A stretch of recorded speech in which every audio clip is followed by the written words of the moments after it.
Previously on the Adventure Zone. You can't just hop on the local news and say, oh, by the way, there's abominations out there, but please stay calm. Why can't we?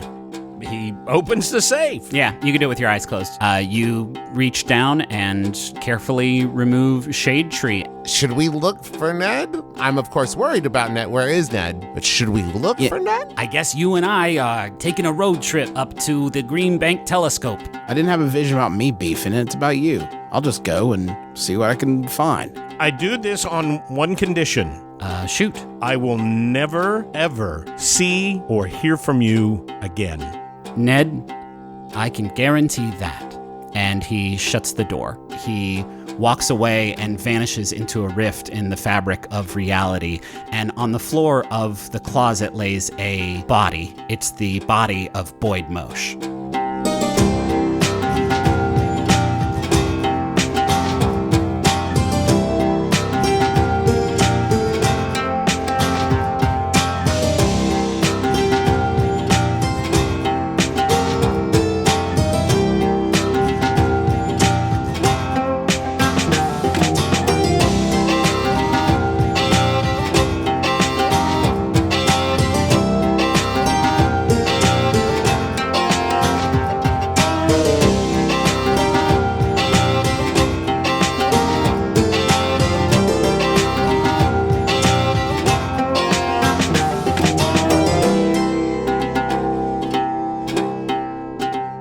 Duck, we're gonna do your stuff first.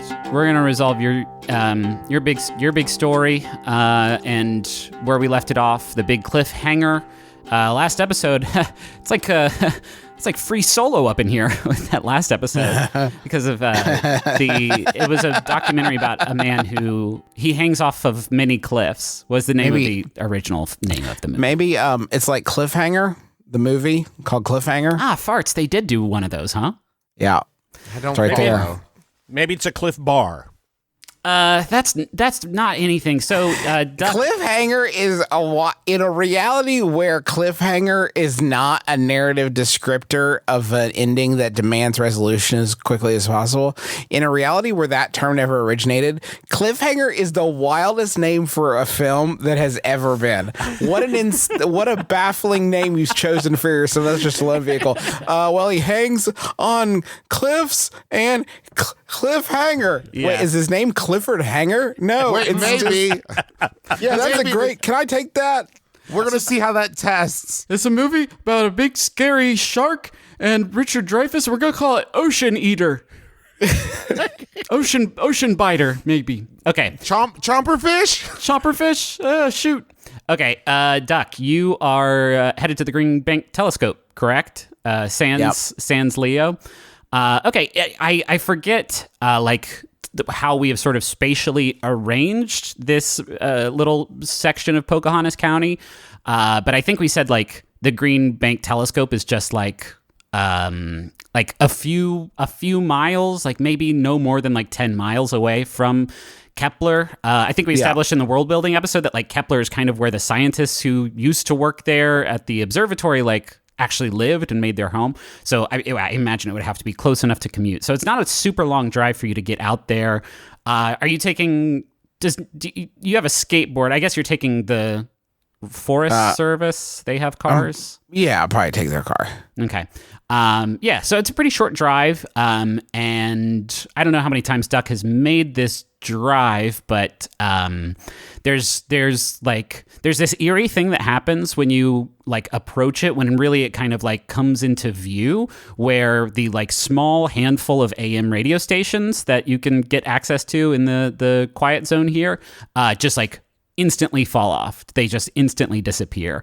And you see the telescope. It is humbling in size, and there are these signs that kind of line the road approaching that are warning folks to disable all their electronic devices before entering the perimeter.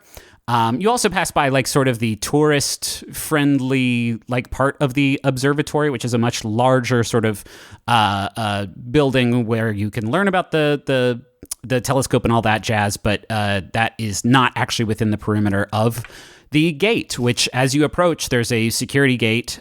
You are a good quarter mile from the telescope itself. That is how big like the boundary around it is.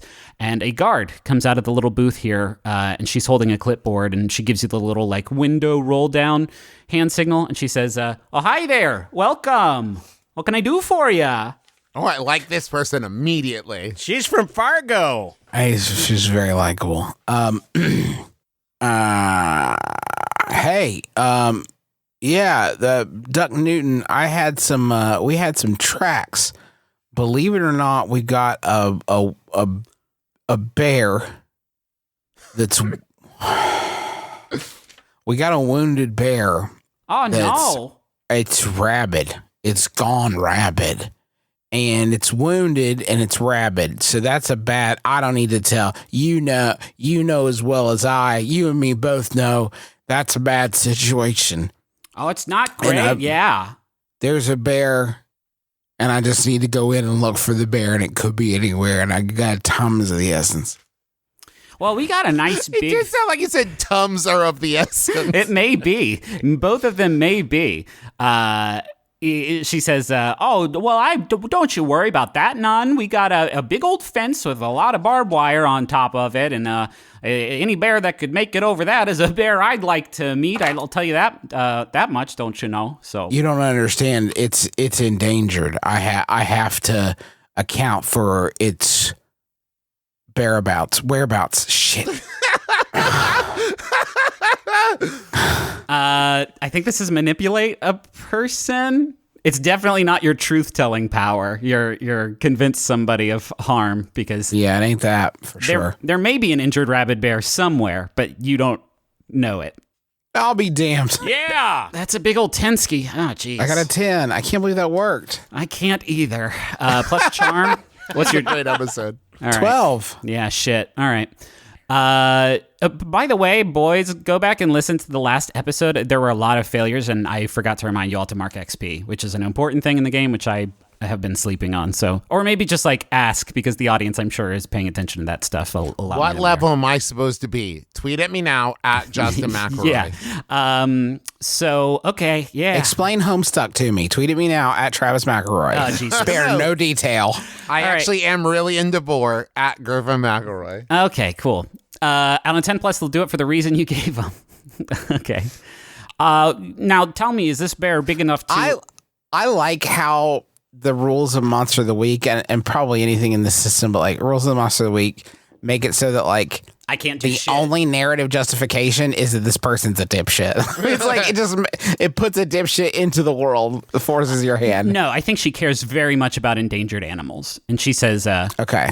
Well, are you... I'm really not supposed to let anyone through that's not on the clipboard. Can you make it quick? Can you just be in and out before my supervisors find out over there?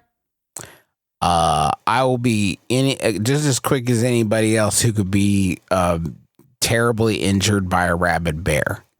Yeah, I wish you could take the car in with you to give you some protection, but I can't take the shit. Well, is there electronics in your car? Are you pedaling that thing with your feet, mister? So you'll park it here, and I'll watch it for you. Yeah. All right. Thanks.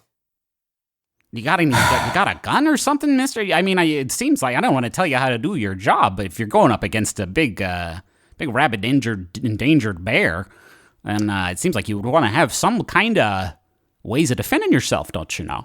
I start walking in, and I look back over my shoulder and say, I got the only weapon I need. Hiding like a chicken shit. And then walk in. All right. Okay, you're inside the perimeter now, and there are sort of three main points of interest. Again, like it's a quarter mile stretch to the telescope itself. So this is a huge perimeter, but it is mostly just like open, empty field because the telescope needs like a pretty wide berth to do its job. So like just off to the right, actually, as you enter, there is a branch of the road that leads down a short way to what looks like a big pile of broken like machinery or something. You can't really tell what it is from a distance.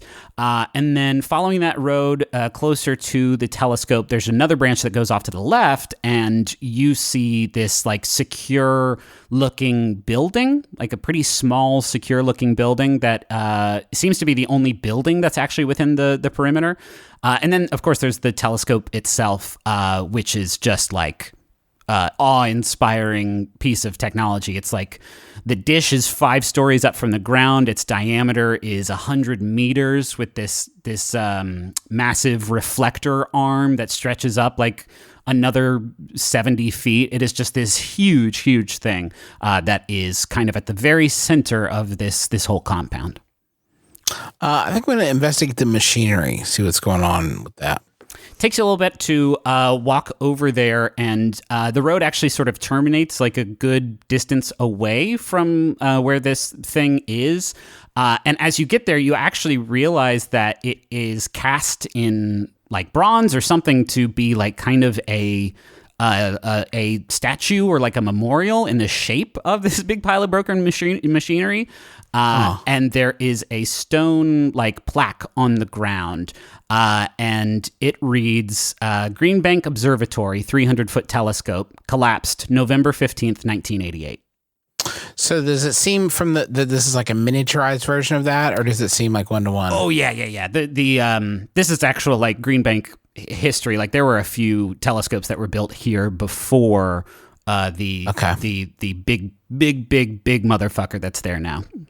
That's its proper name. It's scientific name. It's the big motherfucker. Telescopes have like the most bonkers names because some of them are the very big telescope. That's not a joke. Does anything seem weird? No. This seems like this just seems like a memorial for a thing that happened on the grounds here. You do not. I will give you that without a roll or anything. Like it is just a little statue thing. Was there something besides the telescope? There was a building that is the telescope. Yeah. Secure building. The telescope's just the telescope. There's no again, like they have to give it a wide berth, so it's really just the telescope. It's held up by this like lattice work of metal that again goes up like 5 stories, but there's not like a place to go into. It's just the telescope. The place to go into is this like sturdy looking like longhouse. Yeah, I'm gonna go check that out. Okay. Check out the secure building. All right, you walk down the road. It takes a bit. It's a very long road, and if anyone listening to this is curious, look at pictures of the Green Bank telescope. It's bonkers. It's so cool. I got to see it once. Okay, Duck, you feel like as you are walking closer to this thing, and you don't know if this is like something that is supposed to happen as you approach this thing, you're getting kind of a headache. And not like it's not like a pressure headache. It feels like the opposite of that. I don't know if you've ever felt something like this. It's more of like a deflation, headache, and it's kind of subtle, but like weirdly though your head is hurting, like you're actually feeling kind of charged, like kind of good, kind of energized as you get closer and closer to this thing. And you reach you branch off the road and you go towards the observatory building. It's just it's just a featureless, very functional building. There is a single large, thick window looking out towards the telescope, reinforced glass. You can kind of tell, and there is just a big, heavy metal door at the end of the road with a keypad next to it. Which maybe looks imposing until you realize there's a coffee can wedged in the door that's holding it open. And just off to the side of the door, there is a woman, and she is like sitting in a cheap like vinyl folding chair.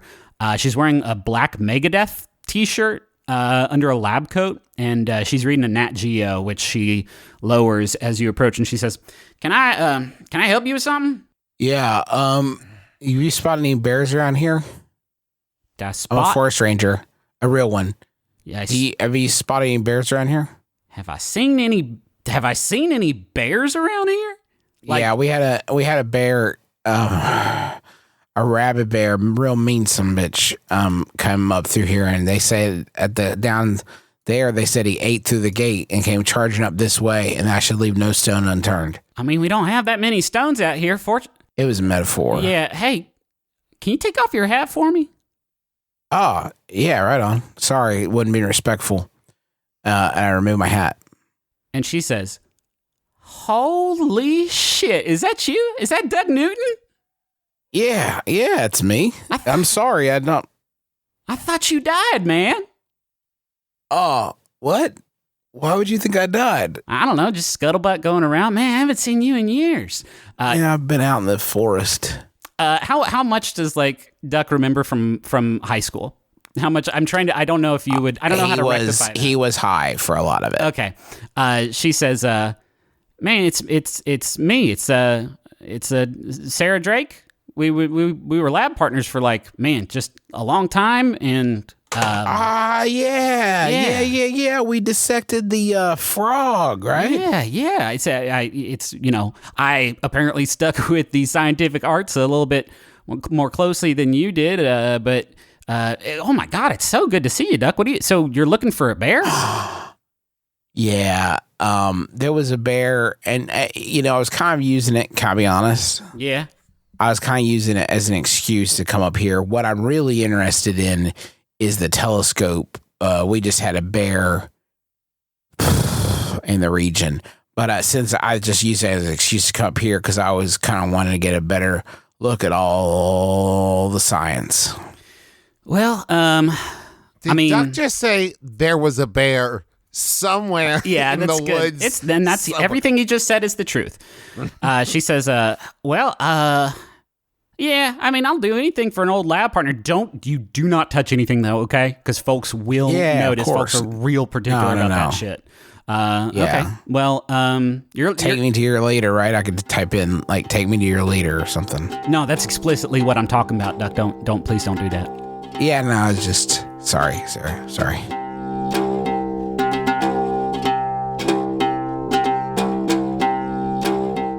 Aubrey. That's me. I'm back. You were going to go look for we had talked about you looking for the resort. Yeah, so I'm still waiting, I don't know, to come back and check with Janelle, I guess, to see if she has done anything. So in the meantime, I popped back through the gate and I'm there in Resort Alley or whatever. Okay.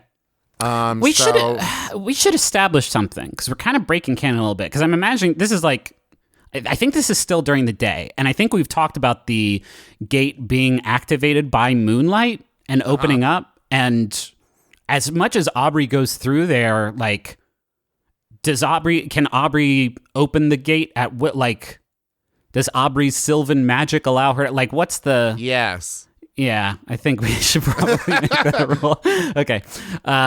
Griffin, now that you mention it, I think that's exactly what it is. Yeah, good. Aubrey has cool gate opening powers. So they gave her a special fob. Yeah. She can just like wave at it and it lets her in. Yeah. It has embedded moonlight. Shut up.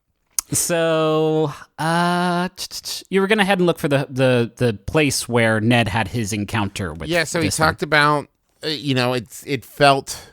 When he described it, it felt very like abandoned hotel-y, abandoned resort-y.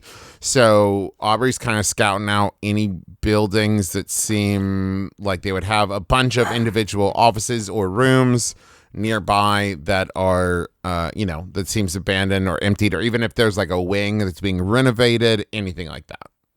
I mean, on Resort Row, there are a lot of abandoned, buildings, a lot of abandoned hotels.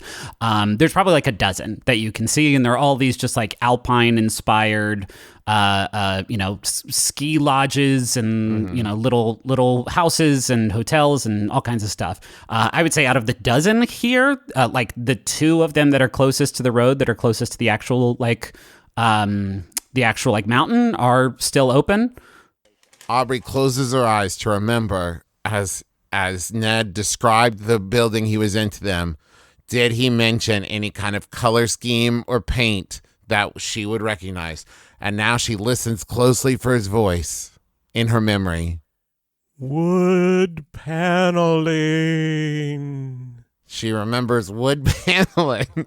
Very light-colored wood paneling. It was light-colored wood paneling, I want to say. Maybe that- a little bit of, wainscoting, maybe just a little. And some wainscoting. For highlighting, scoting, sorry. It's okay. And it was very pretty, very warm. With that evocative description in mind, Griffin, does that? And Aubrey opens her eyes and looks.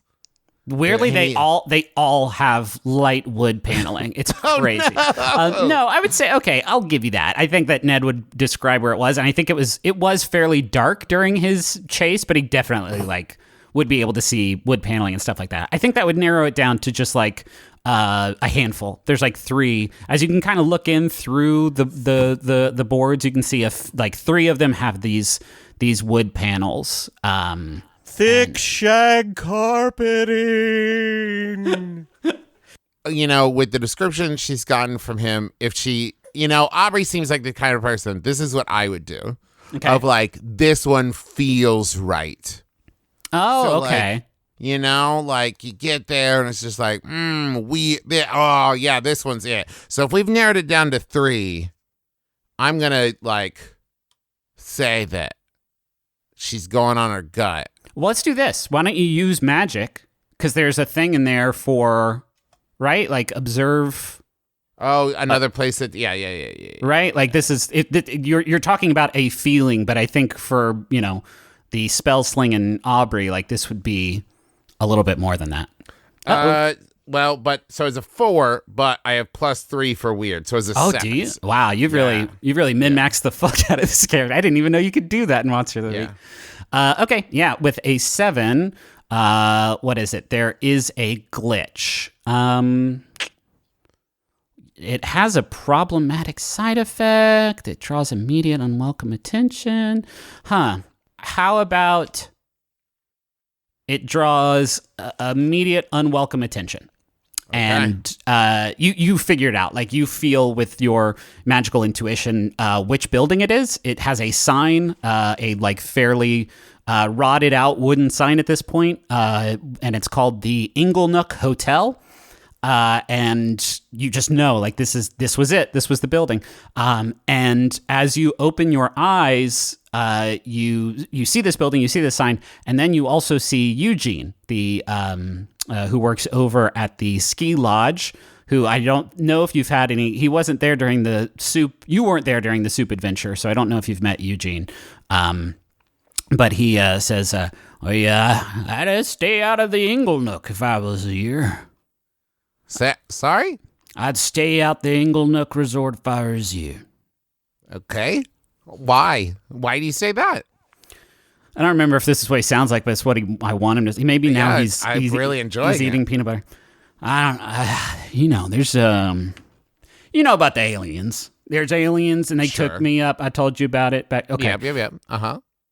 I've been told lately that I've been putting people off with how much I tell my alien story, but if you get picked up by aliens, it's more about if you want to be interesting, you need to be interested, and you just keep talking about yourself and your alien experiences, and you haven't even asked me about my alien experiences. Oh shoot, you're right. All right. I saw some flashing lights in there, so I think maybe it's some teens go in there to take some selfies, or maybe it's the aliens with some sort of flash gun. So yeah, just also it's an abandoned building, so I don't think you should be poking. I'm not Eugene's no narc, but Well, yeah, it's kind of why I'm investigating. I got some friends that work, downtown in the zoning board. Okay. And they're looking to kind of to do a big renovation here and sell it to an investor as an office building. But they sent me up here to kind of check out the wiring first. There's been some issues with the flashes. Okay. He nods and says, I got to get back to the lodge, but it was nice to see or meet you. One of the two. Same. Maybe we know each other. Maybe it's just the stories about you have preceded you, but you really live up to the hype. Or I'll just dust in the wind, man. That's beautiful. I hope we hang out more later. We won't. Okay. And he leaves. Hey, as a side note, did he have Braxton with him?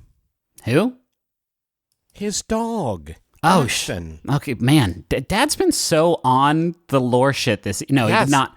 Yes, he I was just taking- told before we started recording, I had written down in my margins like Ned's scarf, and I was like, "Why?" And Dad was like, "Here's why." And gave like an amazing back. I was like, "Oh Yeah. shit, Dad's paying attention." Yes, he was walking the dog. Aubrey, how are you getting in here? Like, it's every entrance is boarded pretty well up. You don't really see an obvious entrance. I'm going to once more use magic. Okay. There's a use magic element of like do something beyond normal strength. Pull Yeah, some beyond boards. beyond human limitations. So like this would be. I would not give you that to like I punch the monster so hard it explodes, No, but I will give I'm you. going to try to kick open a door. Yeah, for sure. Give me that roll. That's a 9 plus 3, a 12. It's a 12. You kick the front door, back Yes. door, side door. All Front of them. Sit with a 12. You kick the front door open. No, and- I'm going back door. Aubrey's B&E'd before. Okay. You have? Maybe. You don't know. Ooh. Okay, you kick the door open and head inside.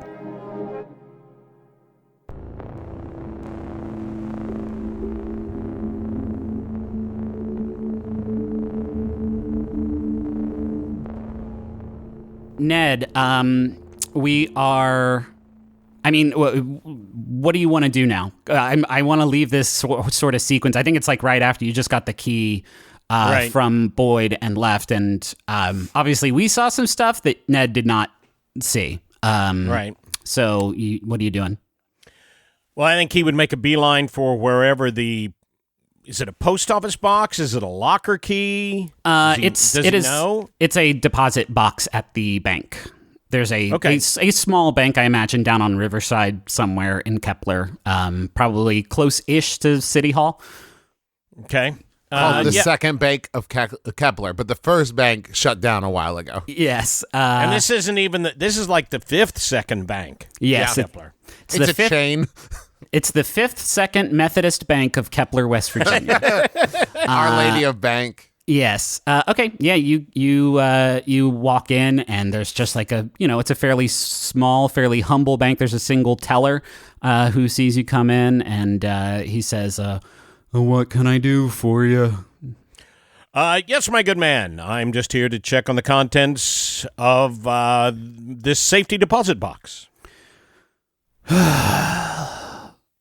Yeah. All right. And he hands out his he holds out his hand and takes a look at the fob and notes the number on it, and then you see him pull out this big like ledger, and he flips through it and hands you a pen and turns the book around and to like sign it out, and weirdly enough, like this page for box 454 has already been signed in by you from earlier today.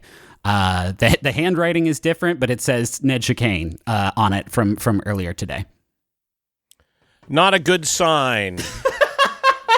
Not a good sign. Sure. All right. Yes. Ned Trustworthy Chicane. There you go. The manager doesn't even acknowledge your goof and closes the book and walks with you into a secure room.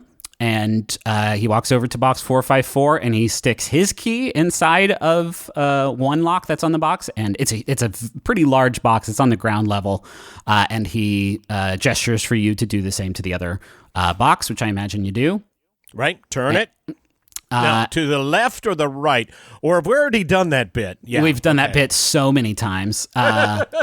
He slides it out of the wall and he places it up on the table with surprisingly little effort, and he sets it down and walks over to the door and sort of gives you a little bit of privacy.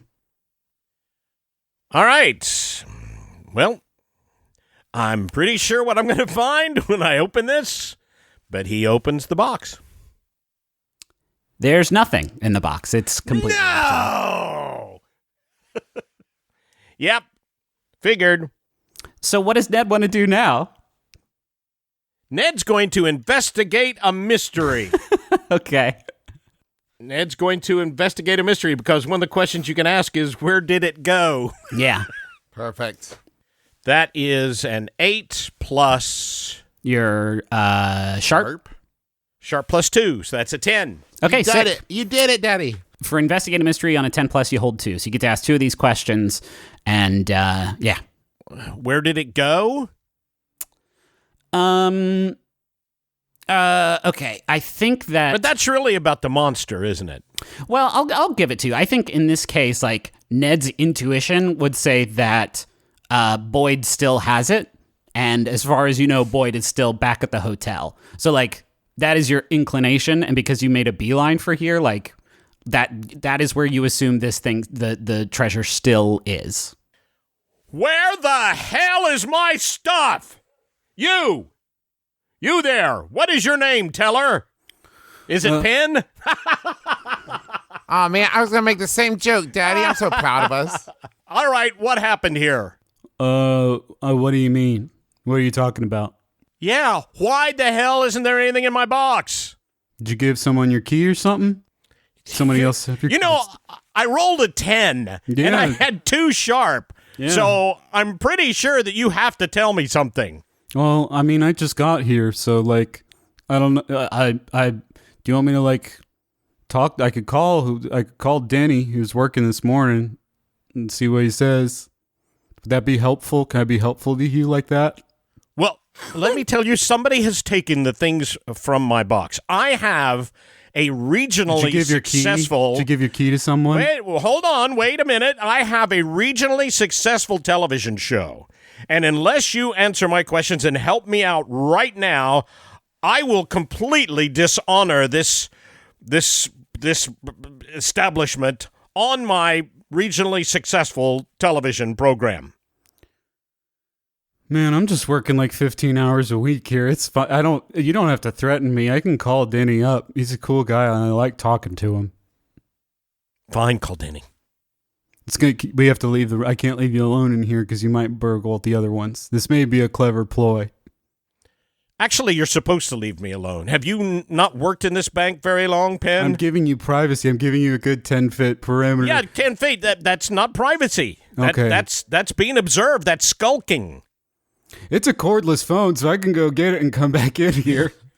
Go get him, come back here. Just I'll do hurry that. up. He does that. He goes and he dials the phone, and you hear him talking. And he says, Hey, Denny. Yeah, that's great, man. Hey, so I'm here with what was your name? Ned Pissed Off Chicane.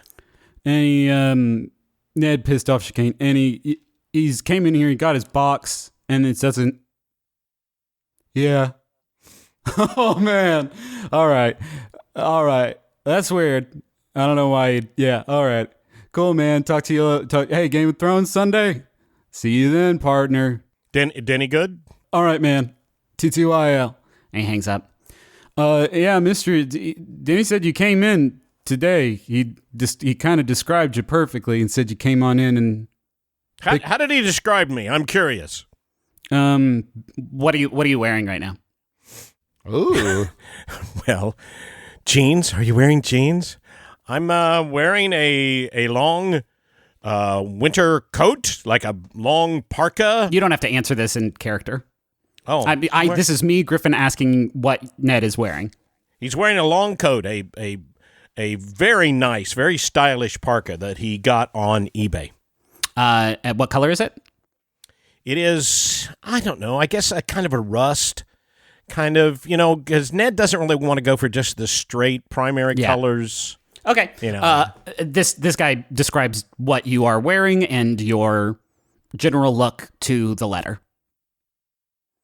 So like is this a goof? Are you trying to get a free free service, like a free subscription to this box? Because would that work? Is that a possibility? Oh, maybe. No. Quit distracting me. No, maybe I bonked the old noggin, and maybe look, Penn, I apologize. I'm just gonna retrace my steps and maybe figure out what I did with the stuff that I took out of my box. I appreciate your kindness. I appreciate your very laid back demeanor. But you know what? I'm gonna just kind of go regroup and see if I can figure out where this day went wrong. All right, man. It's good to meet you. Yeah. Listen, when your friend Denny was on the phone describing me earlier, I'm curious. Did he happen to mention if I was wearing a scarf? I've misplaced my scarf. Maybe that scarf is the same place where I put the things from the safety deposit box. Any chance he said anything about a scarf? Yeah, you had a scarf on when you came on this morning. Why is that? Why on earth could that possibly have been important? Oh, shit.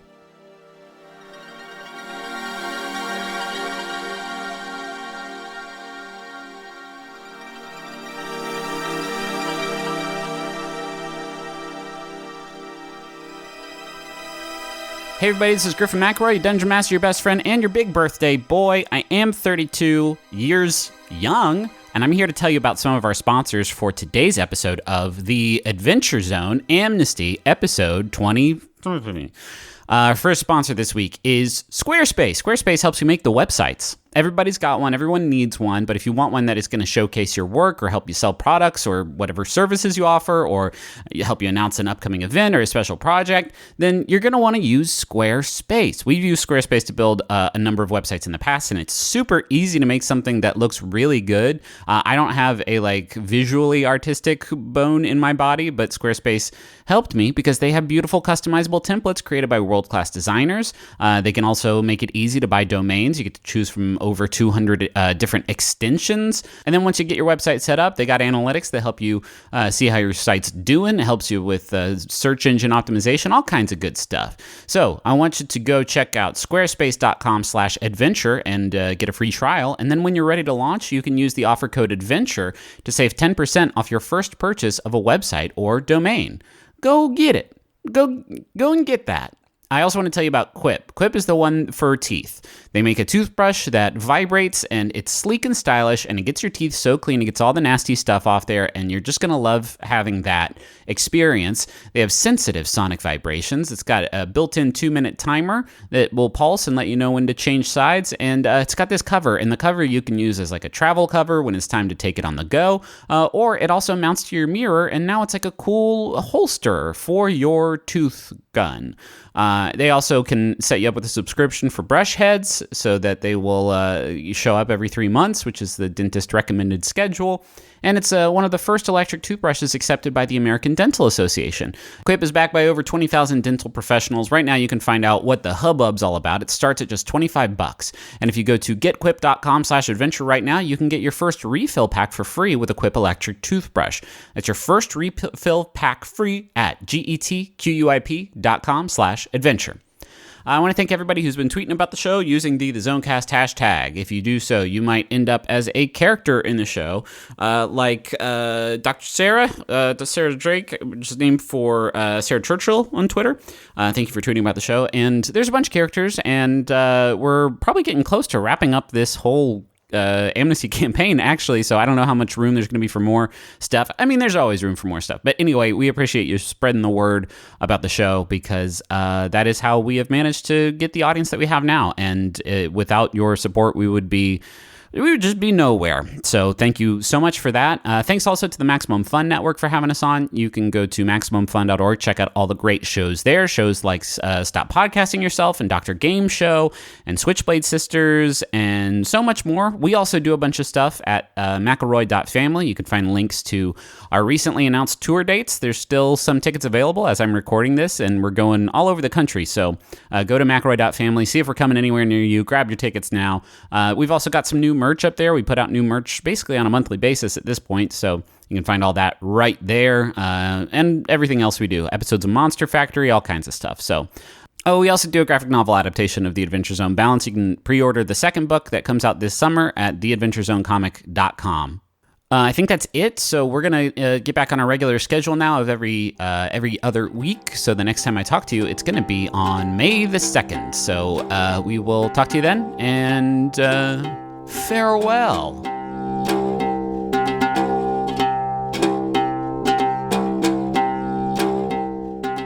Duck, we'll hop back to you now. Yeah.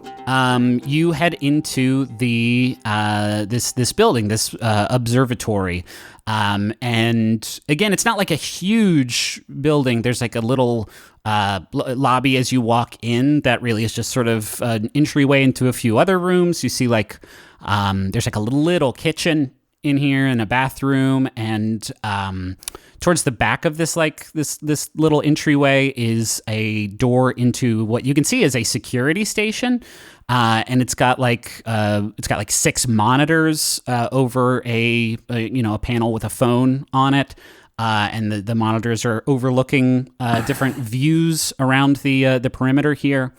And then the main room here is the observation lab, which Dr. Drake walks you, opens the door to and walks you inside. And as soon as she opens the door, you are just like blasted with freezing air conditioning. And she says, "Sorry, we got a whole bunch of server banks in here, and this place it would cook us alive without the AC running." So. Yeah, we'll heat up. Yeah. So, what are you what are you curious about? I'm excited. I didn't know you were you weren't the best lab partner, so I'm surprised that you're converting this late in life. Yeah, I'm working on a screenplay. You don't need to lie anymore. You've always been extremely bad at it. Yeah. All right. Wait, I was need to that a know lie, more. or has Doug been working on a screenplay? No, I need to know more about how the telescope works. As Griffin frantically Googles, how does telescope work? not specifically. Okay, here's my question. So I know you receive signals from space and stuff, right? Yeah, that's sort of the main. I know idea it's a here. layman's. Could the telescope ever emit any? Okay, I'll tell you what's been on my mind. I know this is so weird, but I had a dream that like a beam of light was coming from the telescope. Like, is that just wild? Could it does it have the capability of doing something like that, like emitting something more than just like receiving? I mean, I know it's like silly, but it's on my mind. And for some reason I can't stop thinking about it. anything it would. All right, first of all, we don't send anything, through we don't deal in the visible light spectrum. So, like, the idea of a laser beam, like a Death Star or something like that, that's kind of not really what it is designed for. We're mostly in the radio waves department, hence the name radio telescope. But yeah, I don't think, anything that it would send out would be an invisible radio wave, and also probably just a refraction of whatever we collect from deep space. So it's basically a big old camera, Duck. It's a camera and a microphone, I guess you could call it. We hear stuff out there sometimes too, but yeah, that's I don't think this thing's gonna be blasting. It's not some secret government laser project, if that's what you're asking about. No, I know it's not, but of course you wouldn't tell me if it was, eh? Wink, wink. Have you noticed anything weird in this area? By in this area, do you mean the? Just like you're up here a lot, and I've seen. I don't know. I've been noticing some weird stuff in town, and I'm sure that like word has gotten out to y'all. And I'm just sort of kind of poking around, not real forestry business, just, keeping an ear to the ground, trying to help the sheriff out. Have you noticed anything strange around here? I gotta be honest with you, Duck. I'm here in the the lab on the ground, just sort of lone watchwoman, sort of beaming stuff back to the satellite lab.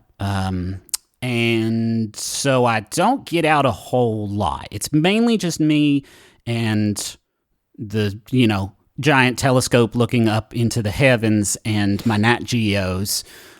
So something weird's going on outside in town. Is that what you said? I ain't heard nothing about it. There's plenty of weird stuff up in the cosmos, so I don't need to go looking for more of it. Yeah, it's weird. There was an attack, a murder, actually over at the. Oh, jeez.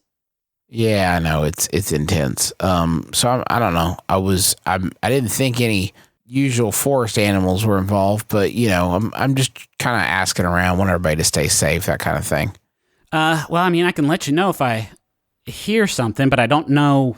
I guess I don't know what the telescope's got to do with it. It's not. We can't really. It moves. We can move and point it around at different stuff, but I don't think we can point it at the ground and look for a murderer. Although maybe that we could hack it in there. Maybe, I don't know.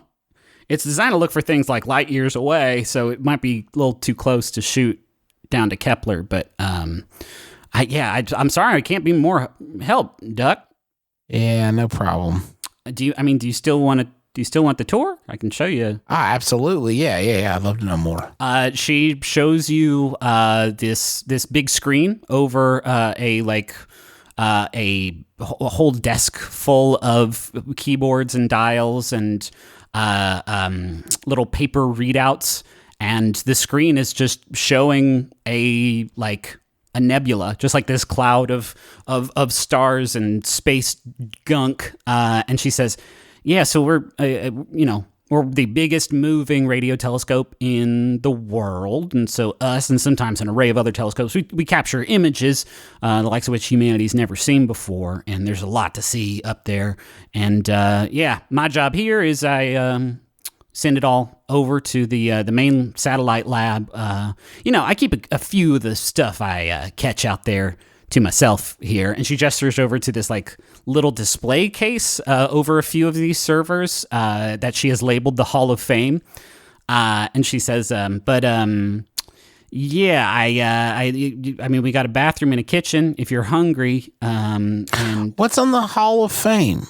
just a few of weirder things we found. Somebody found a nebula looks like Mickey Mouse's head, so we saved that in the server, took a picture of that. And what else?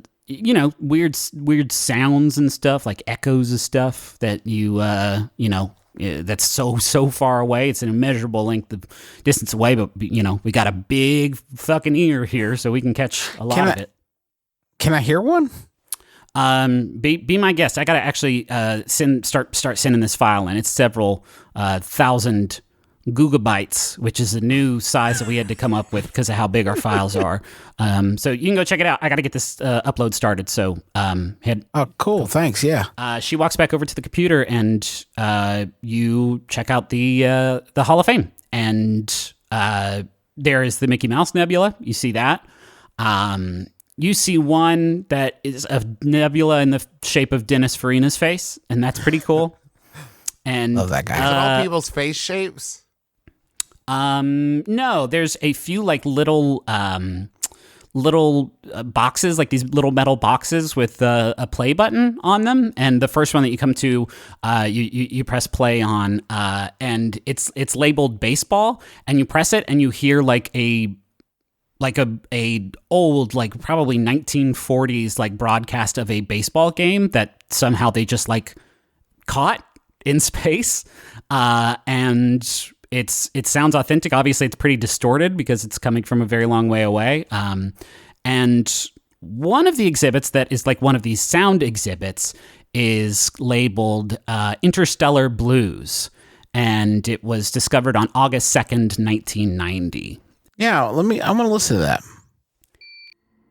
You hear a guitar plucking, and it sounds like it's really reverbed, and it sounds like it's coming from really far away. And then as the song sort of picks up from the introduction, you recognize it. You recognize this song as the song that you heard whenever Minerva would show up to talk to you. And then outside you hear a crash, and from the security room an alarm begins to sound.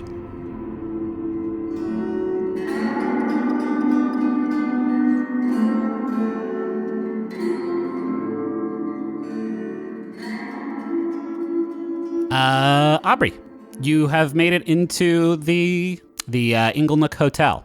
I assume there's no lights or anything. No, there's definitely no power in here.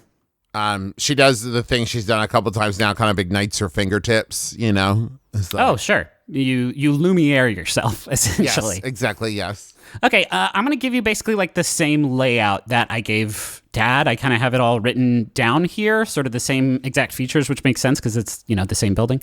And you came in the back room, right?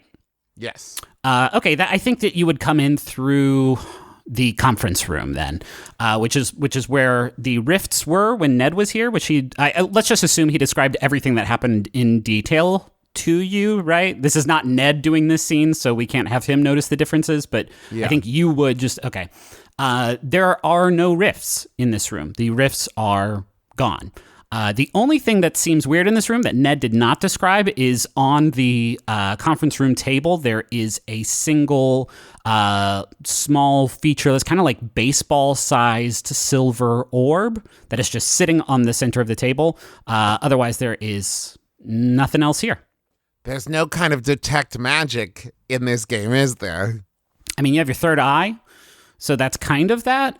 There's also other rooms. This is not the only room in the hotel, but this is what you see in the conference room. Yeah, but there's just a silver ball there, and I want to grab it, but that's weird.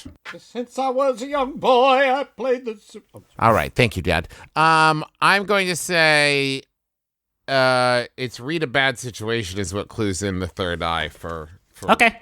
Aubrey. So I'm going to do that. Yeah. Roll plus sharp. Nope. Mark experience. That's a 3 plus sharp, which is... +1, so 4 total. Hard move time. You approach this thing to figure out what it is, and you hear it beep, and then it flashes. So it's like a phosphorus grenade. You cannot see anything, and then you feel like you just got hit by a very small semi-truck right in the gut, and you take 2 harm as you are sort of sent backwards into the wall as this ball collides with you in your flashed state.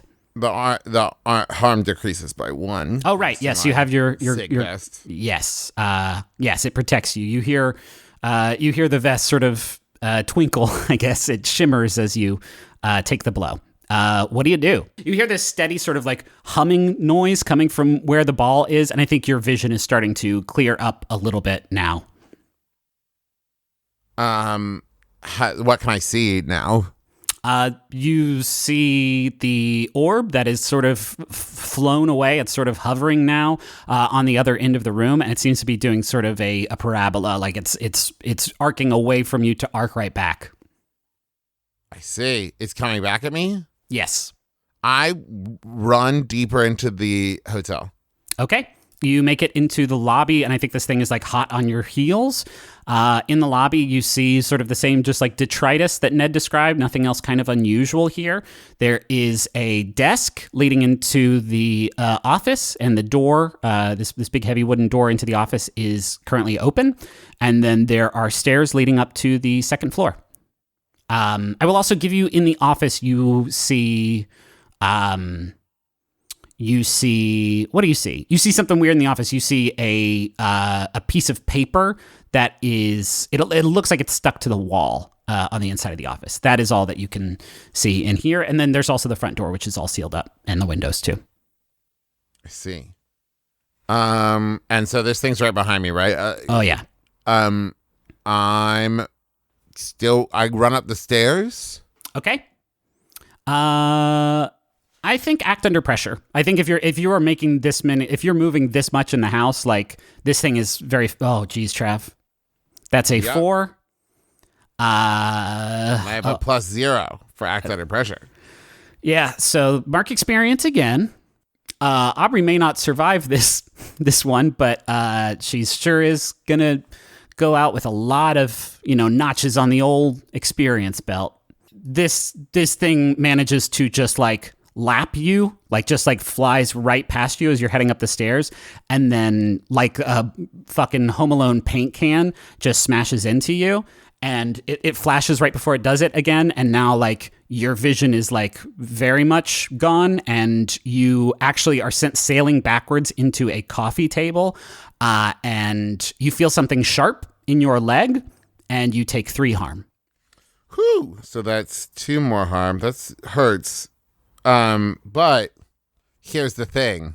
That experience leveled me up. Okay. And so Aubrey, as she's sitting there, hurt and bleeding, looks at the thing and raises her hand and just says, "Stop!" And let's see. Yes, lightning arcs out from her fingertips. Oh, shit. Is this your level up? Yeah, so I'm going to take another move from the Spellslinger book and add lightning or entropy to my effects that I can do with my spells. Cool.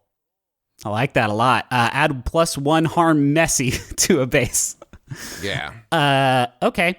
I'm going to give you like a Final Fantasy type weakness advantage here where you send some Palpatine shit up at it and instantly like it just like falls to the ground and rolls, and then it starts to sparkle kind of like one of those like shitty ground fireworks, and then there is just sort of little black chunks of burned metal laying on the floor where it used to be. Holy shit. You have a not insignificant splinter of wood in your leg that is feeling very bad. Where are you at harm-wise? I've got 4 out of 7. So pretty bad. But not as bad as could be. No, you are unstable, though, which is not great. That's a mechanic in this game where if you don't fix it or seek treatment or something, it's going to get worse. So even though I'm hurt pretty bad, I still feel like I haven't done my purpose in coming here. Yeah, sure. Yeah, you're a fucking badass hero, right? Like it's not like Buffy gets punched and is like, fuck, I gotta go home. Bye. So the rifts are gone. Yeah. And I'm gonna go deeper into the hotel, right? The rooms are on the 2nd floor, right? I assume there's the rooms on the 2nd floor, and then on the 1st floor, all there is the office behind the desk. Well, then I'm gonna check there before I go upstairs. I limp on over. Okay. You head on over to the office, and you were incorrect when you sort of first like looked in the window and thought there was a piece of paper stuck to the wall. There is no paper stuck to the wall. There are many pieces of paper that are suspended in the air, just floating weightlessly, statically, like pinned all around this room, held up by these like very, very small like pinpricks of white light all over the room. And some of them are like stacked up neatly against the walls. Is this a conspiracy dungeon? Again, there's no like red rope connecting them. It's just like magic floating paper of different types all over everywhere. But it's a bunch of notes. Are they written? Is it clippings? What am I? I mean, yeah, there's newspaper. I think you. This is not a roll. I think you're able to see with your finger flames. There are some newspaper articles about the recent disasters. There are flyers for the Cryptonomica. There are a bunch of like articles and clippings and flyers about the Green Bank telescope with a map showing it, and newspaper articles about it. There's one newspaper article about apparently it collapsed back in 1988. And then I think most concerningly, there are photos of you and Duck and Ned that are all attached to what appear to be dossiers. And at the bottom of each of those, you notice are signatures from Agent Stern. That is what is in this room. Okay, well, I'm going to say she just starts grabbing stuff out of the air. Yeah, you're able to do that. It's not a problem. And once she feels like she has a significant amount, I feel like this is a pretty good find to take on back to the lodge and seek some help. Okay, you're leaving? She made a find and she's hurt, so yes. Sure. There, as you are walking out toward the back door that you came in, you walk through the rift room again, and there is one. There is a rift that is open, and you see inside of it. I think it's open enough for you to see through, and you see what appears to be the currently closed main room of the Cryptonomica. She jumps through it. Okay. That's exactly what I would do. Okay. Yeah. If it's open, that's where it is. That's where the thing is. Okay. You jump through it, and then I think you also smell that like sulfury smell as it just like vanishes behind you, and now you are standing in the Cryptonomica, and sure enough, it's closed. You don't appear to see anybody here. I'm not sure where Billy is. I'm not sure where Billy goes when it's closed, but there's nobody in here. Then I head towards the back, but I've got Snitch in my hand ready to go. Okay. We see Aubrey walking in the darkened room holding a knife like she's in the Warriors. You head towards the back, and there is a door in the back of the room that every other time that you've been in the Cryptonomica, it has been securely sealed shut. And for whatever reason, right now it is open, and you see a small, faint light coming from inside. I mean, yeah, I'm not going to stop walking now. But I'm trying to be quiet, even though, like, also limping. Yeah. You walk into this room, and it's just full of stuff. The first thing that stands out is that light that you saw from outside. It's the screen of Thacker's laptop, the one that Mama asked Ned to get earlier today, and then he just vanished. But like that is not even the most like wild thing in this room. You just see all these things. Ned's always talking about his treasures and trophies, right? But like this is the first time that you've actually seen them all like arranged, and that he's not lying. There is an Oscar. There's some movie props that you actually like recognize. There's like actually a lot of valuable stuff in here. You also see some like art of different types, and like the most standout sort of part of that collection is this like very ornate sculpture of a tree with a figure sitting under it. And tucked below like all these shelves, you see some boxes, one of which is like pulled out from the rest, and inside you see like several dozen fake IDs, all featuring Ned's picture, but like a bunch of different names and locales. And then at the end of this room, there is a coat rack. And hanging on this coat rack, there's a tuxedo that you're pretty sure like a Bond wore in one of those movies, but that is not what catches your eye the most. The light actually from the monitor catches it and flashes red across your face, and you haven't seen it in years, but it is right here, slipped over the hook of this coat rack. You find the flame bright pendant.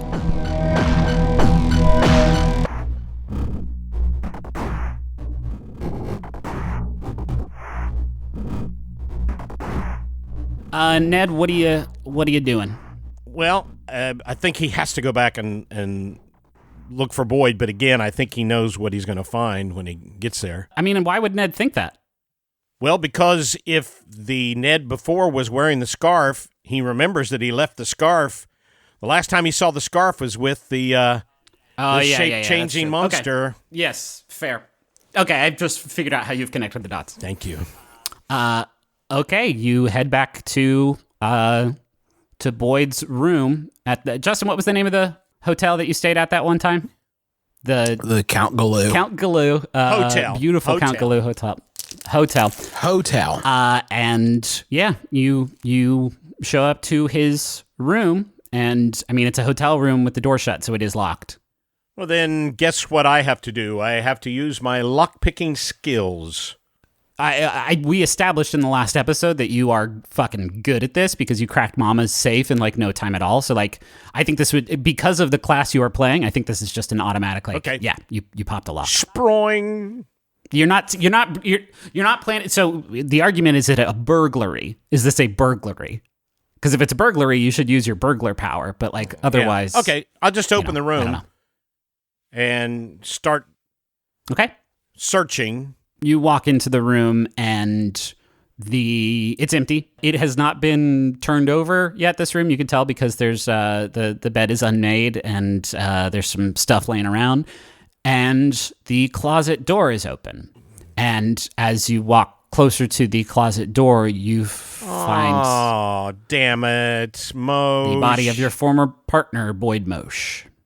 Okay, now I've got to do some kind of investigate here because I got to know what killed. Okay. Roll plus sharp. 5 plus 2 is a 7. Okay. With a 7 on an investigative mystery, you hold 1. So you get to ask one of these questions. What happened here? You said you were specifically trying to figure out how he died. Yeah. You see handprints around his neck, and you can just tell at the way that he is leaning. And I don't want to get like grossly descriptive with his death, but his neck was broken, and that is what killed him, and that is what you can tell happened here.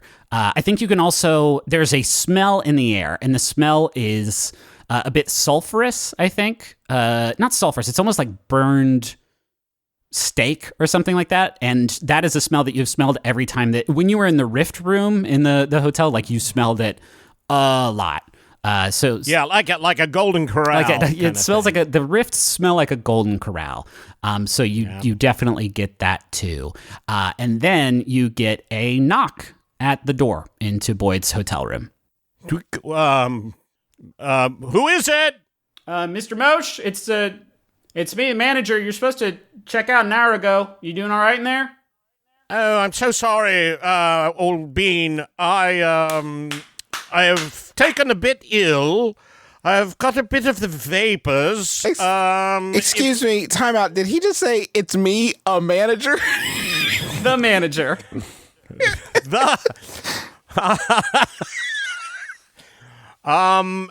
Yes, is there any way possible I can have a little more time? I'm really ill, and Can you open? I really need a little Why time. are you yelling at me? Open the door, and we can talk about that. I mean, I'll have to charge you for another day. I am covered in vomit, and I don't know. You don't want to see me. Gotta go, please. All right. Oh gosh. Manipulate someone. I think definitely. Okay. The reason you are giving them is that there is a Yarts situation. This is plus charm. Plus yards. 6 plus 2, 8. So in the fiction of this game, Dad's just charming enough to pull off vomiting all over the room. They'll do something for you right now. They'll do it, but only if you do something right now to show you that you mean it. It says, can you like, I don't know, can you slip some money under the door or something? It's $35. It ain't, gonna break the bank. You want me to give you? You have to pay for another day, man. Do you want me, a manager, to get upset at you? I tell you what. Do we have the amount of money that we have physically set? Like, we never have to spend money on anything. In the context of this game, money is useless to you. Just spend give him it. $35. Say you have $35. You Clint have to spend 2 hours working at the Cryptonomica to earn it back. Yeah, we're not going to go to Fantasy Costco. Fucking give him $35. It's got that little barricade thing that keeps the door from opening all the way, and Ned hands him 2 20s. Okay. All right, man. I expect extra chocolates on my pillow tomorrow. Why are you eating chocolate if you're barfing and stuff? It's not good. That's what I'm barfing, is the chocolate. Where'd your accent go, man? I'm barfing up chocolate, you bastard. There's a new ringtone for me. Thank you. All right, I'm leaving. Eddie walks away. Good. Be gone, knave. Now you're just alone in this room with the body of your former partner, and you. How are you feeling? How are you feeling seeing Boyd in this way? Ned is not good with sorrow and grief, and he's kind of down. I mean, he hated Mosh on one level, but he was a friend, and he's Okay, all right. Here's what it is. He's flashing back to when Boyd gave him the key and put his arm around him, and he had a flashback to how it used to be, how they were comrades in arms, and that's when Ned realizes, wait a minute, that must have been the bomb all along, and the bomb had his arm around him and was pretending to be all buddy-buddy. So I think Ned goes from being kind of sad about Boyd to being grossed out and kind of pissed. about the whole thing. Yeah, I think as you are sort of galaxy braining and figuring that out, you're just kind of zoned out and looking at the body, and there is a source of light that is still on in this room, and it's the TV. It's on and it's muted, and it is turned on to the local public access television channel, and you see a stinger, like a splash screen that says Community Insights, and then the screen disappears, and then you see yourself on the television. Oh, shit. I look terrible. What the hell? Turn up the volume. I got to hear what's going on. You turn up the volume and you hear what's going on. Oh, are we live? Oh, good. Good afternoon, my fellow Keplerians. My name is Edmund Chicane. Some of you know me as Ned Chicane. Well, You can't say f***ing on the air. You can't say that on the air. you may know me as the host of Saturday Night Dead, our local public access channel's premier late-night horror review. You may know me as the proprietor of the Cryptonomica, our town's premier monster museum and gift shop. When you think of me, I imagine that you think of monsters. Well, today, I'm here to tell you the truth. This is not advertising for my work. It is not fiction. You know in your bones that something is wrong in Kepler. Disappearances, sounds in the night, freak accidents occurring with impossible frequency. Some of you have seen unexplainable things. Well, consider this the explanation. The monsters are real. They come through an archway into our world and wreak havoc on anyone and anything that gets in their way. There are a select few in Kepler who have hidden this truth from you, who are already fighting to protect our forests, our town, our planet. And then this version of you that you see on the television screen, you see him stop talking for a second, and he starts coughing violently. And you actually see a producer come in to try and check on him, and Ned just waves him off. And you see this Ned look at his hand and then very quickly tuck it into his pocket, and then he continues. It is time for us all to join the fight.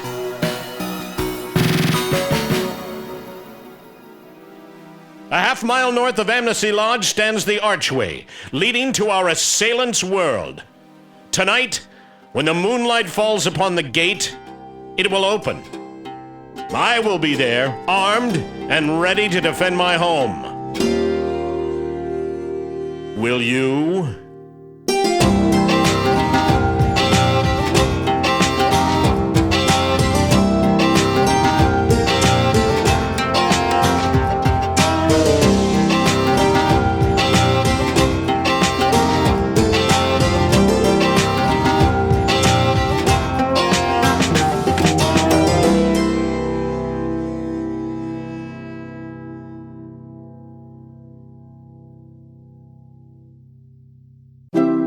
MaximumFun.org. Comedy and culture. Artist owned. Listener supported.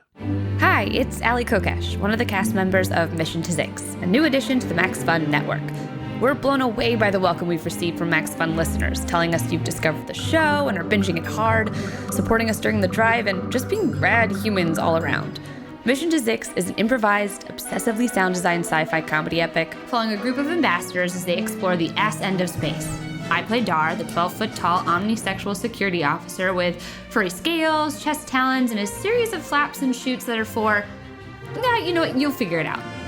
We'd be delighted if you joined our crew aboard the aging sentient starship, the Bargerian Jade, as we travel the Zix Quadrant, meeting all sorts of weird aliens played by brilliant guest comedians. That's Mission to Zix, ZYXX.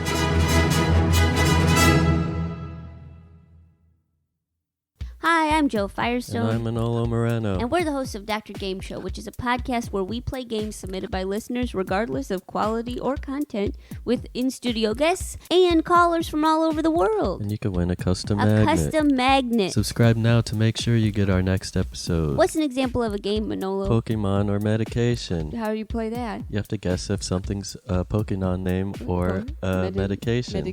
First-time listener, if you want to listen to episode highlights and also know how to participate, follow Dr. Game Show on Facebook, Instagram, and Twitter. We'd love to hear from you. It's really fun. For the whole family. We'll be every other Wednesday starting March 13th, and we're coming to Max Fun. Snorlax. Pokemon? Yes. Nice.